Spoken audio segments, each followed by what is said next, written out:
சின்ன மருமகள்ல அடுத்த நடக்க போதுன்னு வாங்க பார்க்கலாம். சேதுவோடைய போன்ல இருந்து 13 லட்ச ரூபாய் எடுத்ததுக்கான மெசேஜ் வருது. அதை பார்த்து ஐஸ்வர்யா பார்த்துருது. என்ன 13 லட்ச ரூபாய் டிராப் ஆயிருக்கு? 13 லட்ச ரூபாய் எடுத்து செலவு பண்றதுக்கு என்ன இருக்கு? மாமா அப்படி அனாவசியமா செலவு பண்ற ஆள் இல்லை அப்படின்னு சொல்லிட்டு ஐஸ்வர்யா கையில போனை வச்சு பார்த்துக்கிட்டே இருக்கு. அப்பதான் சேது வராரு. ஐஸ்வர்யா, என் போனை பாத்தியா அப்படின்னு சொல்லி சேது கேட்க, இந்தா இருக்கு மாமா அப்படின்னு சொல்லிட்டு ஐஸ்வர்யா கொடுக்க, ஆமா மாமா, உங்க போன்ல 13 லட்ச ரூபாய் எடுத்ததுக்கான மெசேஜ் வந்திருக்கு.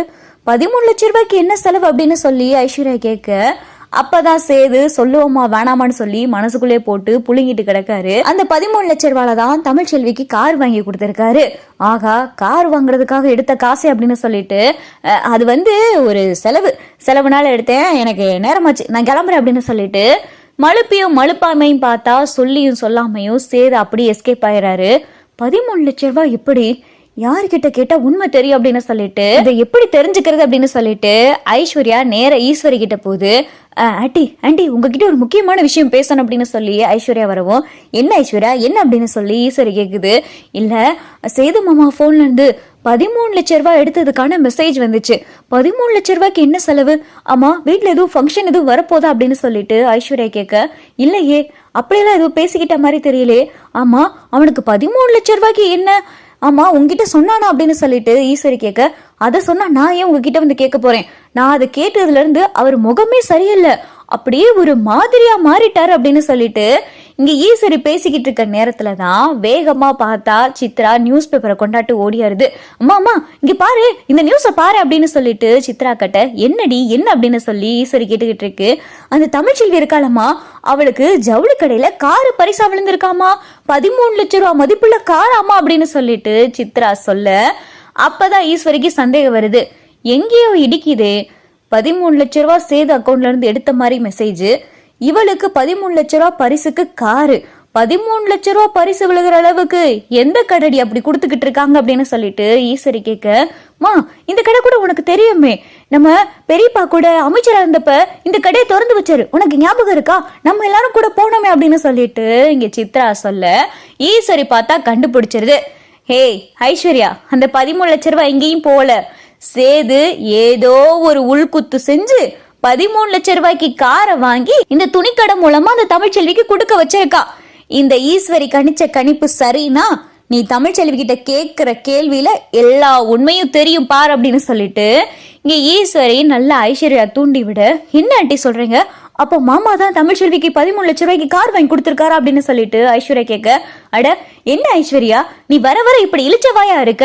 இப்ப கார் வாங்கி கொடுத்தவன் நாளைக்கு நகை வாங்கி கொடுப்பான், நகை வாங்கி கொடுத்தவன் புடவை வாங்கி கொடுப்பான், இப்படி ஒவ்வொன்னா செய்யறவன் நாளைக்கு அவளை வீட்டுல கொண்டாந்து வப்பான். இன்னும் உன் கூடவே புருஷனா கூட வாழ ஆரம்பிக்கல, நீ பொண்டாட்டியாவும் வாழ ஆரம்பிக்கல, 2 பேரும் சேர்ந்து வாழ்க்கையவே தொடங்காத இந்த நேரத்துல அவன் ஏற்கனவே அவ கூட சேர்ந்து வாழ்ந்து 2 பிள்ளைய வேற பெற்றிருக்கான். நீ நல்லா நினைச்சுக்க ஐஸ்வர்யா, இப்படி போச்சுன்னு வையி, அப்புறம் நீ அம்போ கெதிதான், நீ அப்படி வேலைக்காரியா இருக்க வேண்டியதா, 2ஆம் தரமா அப்படியே இருக்க வேண்டியதா அப்படின்னு சொல்லிட்டு ஈஸ்வரி நல்லா உசுப்பேத்தி விட ஐஸ்வர்யாவுக்கு ரொம்ப கோவம் வந்துருது. நான் இப்பயே அந்த தமிழ்ச்செல்வி வீட்டுக்கு போய் உண்டுலன்னு பண்றேன் அப்படின்னு சொல்லிட்டு ஐஸ்வர்யா வேகமா இங்க தமிழ் வீட்டுக்கு கோவத்தோட போகுது. வீட்டு வாசல்ல பார்த்தா புது கார் நிக்குது. தமிழ்ச்செல்வி வெளியே வா அப்படின்னு சொல்லிட்டு இங்க ஐஸ்வர்யா கூப்பிட, அம்மா யாரோ கூப்பிடுற மாதிரி இருக்கே அப்படின்னு சொல்லி வேகமா தமிழ், அப்பத்தா, வசந்தி, தனம், செல்லப்பாண்டின்னு சொல்லி எல்லாரும் வெளியே வர, தமிழ்ச்செல்வி என்ன நினைச்சுக்கிட்டு இருக்கீங்க உங்க மனசுல அப்படின்னு சொல்லிட்டு ஐஸ்வர்யா கேட்கவும், என்ன நினைச்சுக்கிட்டு இருக்காங்கன்னா புரியல, நீயா வந்த தமிழ்ச்செல்வின்னு கூப்பிட்ட, என்ன நினைச்சுக்கிட்டு இருக்கேன்னு கேக்குற, உனக்கு இப்ப என்ன வேணும் அப்படின்னு சொல்லி தமிழ் கேட்க, இல்ல அது எப்படி, சேது மாமா வேணான்னு சொல்லி ஊர் மத்தியில கழுத்துல இருக்கிற தாலியெல்லாம் கழட்டி எரிஞ்சதுக்கு அப்புறமா இப்ப சேது மாமா காரு வாங்கி கொடுக்கும் போது மட்டும் புருஷனா தேவைப்பட்டாரோ அப்படின்னு சொல்லிட்டு ஐஸ்வர்யா கேட்கவும், ஐஸ்வர்யா அப்படின்னு சொல்லி தமிழ் கோப்படவும், ஆமா சேது மாமா தானே இந்த 13 லட்ச ரூபாய் காரை வாங்கி கொடுத்திருக்காரு, இல்லைனா எந்த துணி கடையில உங்களுக்கு 13 லட்ச ரூபாய் காரு அதுவும் கிஃப்டா கிடைக்குது அப்படின்னு சொல்லிட்டு ஐஸ்வர்யா கேட்க, அப்பதான் தமிழுக்கே சந்தேகம் வருது. ஆமா, நம்ம துணி கடைக்கு போகணும், ரொம்ப கம்மியான விலையில தான் துணியும் வாங்கணும், வாங்கி முதல் பரிசாவே நமக்கு காரு விழுந்திருக்கு, அதுவும் 13 லட்ச ரூபாய் காரு, நீ தேவையில்லாம பேசிக்கிட்டு இருக்க, இது எங்களுக்கு பரிசா கிடைச்ச காரு தான் அப்படின்னு சொல்லிட்டு மறுபடியும் தமிழ் சொல்ல, இல்லவே இல்லைன்றேன், சேது மாமா தான் இந்த கார் வாங்கி கொடுத்துருக்காரு. கார் வாங்க மட்டும் அவர் புருஷனை தேவைப்படுறாரோ, இன்னைக்கு கார் வாங்க தேவைப்பட்டாரு, நாளைக்கு அப்படின்னு சொல்லிட்டு இங்க ஐஸ்வர்யா தப்பா பேச போக தமிழ்ச்செல்வி பார்த்தா ஐஸ்வர்யா கணத்துல ஓங்கி அரைஞ்சிறாங்க. போது Aishwarya, this is your limit அப்படின்னு சொல்லிட்டு தமிழ்ச்செல்வி சொல்லவும் அப்பத்தா அடியே தமிழ் அப்படின்னு சொல்லி பதறவும், அம்மாச்சி உண்மையை சொல்லுங்க அம்மாச்சி, என் தலை மேல சத்தியம் பண்ணுங்க, இந்த காரு உண்மையிலே உங்க பேரன் இதுல சம்மந்தப்பட்டிருக்காரா அப்படின்னு சொல்லிட்டு தமிழு கேட்க அப்பத்தா பார்த்தா பதற ஆரம்பிச்சிடுறாங்க. ஐயோ ஐயோ கையேறி அப்படின்னு சொல்லிட்டு அப்பத்தா பதற, சொல்லுங்க அம்மாச்சி அப்படின்னு சொல்லிட்டு தமிழு கேட்க, ஆமாடி சேது தாண்டி இந்த காரை வாங்கி கொடுத்தேன் அப்படின்னு சொல்லிட்டு அப்பத்தா சொல்ல தமிழ்ச்செல்விக்கு பயங்கரமான கோவம். அம்மாச்சி என்ன அம்மாச்சி சொல்றீங்க அப்படின்னு சொல்லி தமிழை கேட்க, இல்லடி நீ மீனாட்சியை வச்சுக்கிட்டு காலேஜுக்கு அங்கே இங்கே 2-3 பஸ் ஏறி ஆட்டோலாம் போயிட்டு வரியா, குழந்தை அவ்வளவு தூரம் போயிட்டு வரதெல்லாம் பார்த்து அவன் மனசு கேட்கலடி, அழகர் மட்டும் நல்லா சொகுசா காரில் போயிட்டு வரையான், ஏசி வீட்டில் இருக்கியான், நான் மீனாட்சி அப்படி இல்லை, அதெல்லாம் நினைச்சு தாண்டி உனக்கு அவன் காரு வாங்கி கொடுத்தா நீ வாங்கிக்கிற மாட்டேன்னு சொல்லி தெரிஞ்ச துணிக்கடைக்காரர் மூலமா துணி வாங்க வச்சு அது மூலமா அந்த காரை பரிசா கொடுக்க வச்சது சேது தாண்டி அப்படின்னு சொல்லிட்டு அப்பத்தா சொல்லவும், இப்ப தெரிஞ்சுதா, இப்ப தெரிஞ்சிருக்குமே அப்படின்னு சொல்லிட்டு ஐஸ்வர்யா சொல்ல, ஐஸ்வர்யா இந்த காரு அவர் மூலமா தான் எனக்கு கிடைச்சிருக்குன்னு சத்தியமா என் குழந்தை மீனாட்சி மேலமா சத்தியமா எனக்கு தெரியவே தெரியாது அப்படின்னு சொல்லிட்டு தமிழ் சொல்லவும் அப்பதான் ஐஸ்வர்யா பார்த்துக்கிட்டே நிக்குது. இங்க பாரு ஐஸ்வர்யா, அவர்கிட்ட இருந்து காரு வாங்கணுமோ நகை வாங்கணுமோ சொத்து பத்து வாங்கணுமோன்னு எனக்கு துளி கூட விருப்பம் கிடையாது. அவரே வேணான்னு சொல்லி தூக்கி போட்டவன் நானு. அவர் மூலமா வர காசோ பணமோ நகையோ காரோ எனக்கு எதுக்கு, இதெல்லாம் எனக்கு எதுவுமே தெரியாது. இதெல்லாம் அவர் முழுக்க முழுக்க செஞ்ச கூட்டு சதி. அவரால் மட்டும்தான் இந்த காரு இந்த வீட்டுக்கு வந்திருக்கு.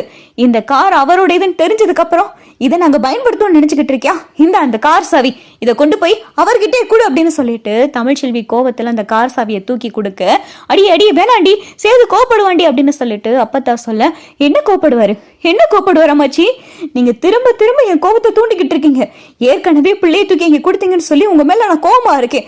ஆனா இப்ப என்னன்னா எனக்கே தெரியாம திருட்டுத்தனமா நாடகம் ஆடி துணி கடைக்கு கூட்டிட்டு போய் அங்க கார் பரிசுன்னு சொல்லி என்னைய முட்டாள் மாதிரி ஆக்கியிருக்கீங்களா, என்கிட்ட ஜென்மத்துக்கு பேசுறாதீங்க அம்மாச்சி அப்படின்னு சொல்லிட்டு தமிழ் கோவப்பட, அடி சொல்றது கேளுடி அப்படின்னு சொல்லிட்டு அப்பத்தா பதற.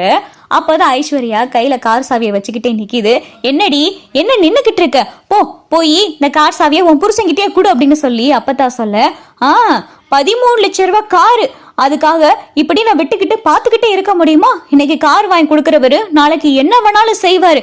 இவளே வேணான்னு சொல்லிட்டு போனவரு அப்புறம் இதுக்கு கார் வாங்கி கொடுக்கணும் அப்படின்னு சொல்லிட்டு ஐஸ்வர்யா அப்பத்தாவை பார்த்து கேட்க, அப்பத்தாவுக்கு அப்பதான் தோணுது சேதுவுக்கு 2வது கல்யாணம் ஆயிடுச்சு, ஒருத்தி சொந்தம் கொண்டாட இருக்கா அப்படின்ற விஷயமே அப்பத்தா புத்தியில உரைக்குது.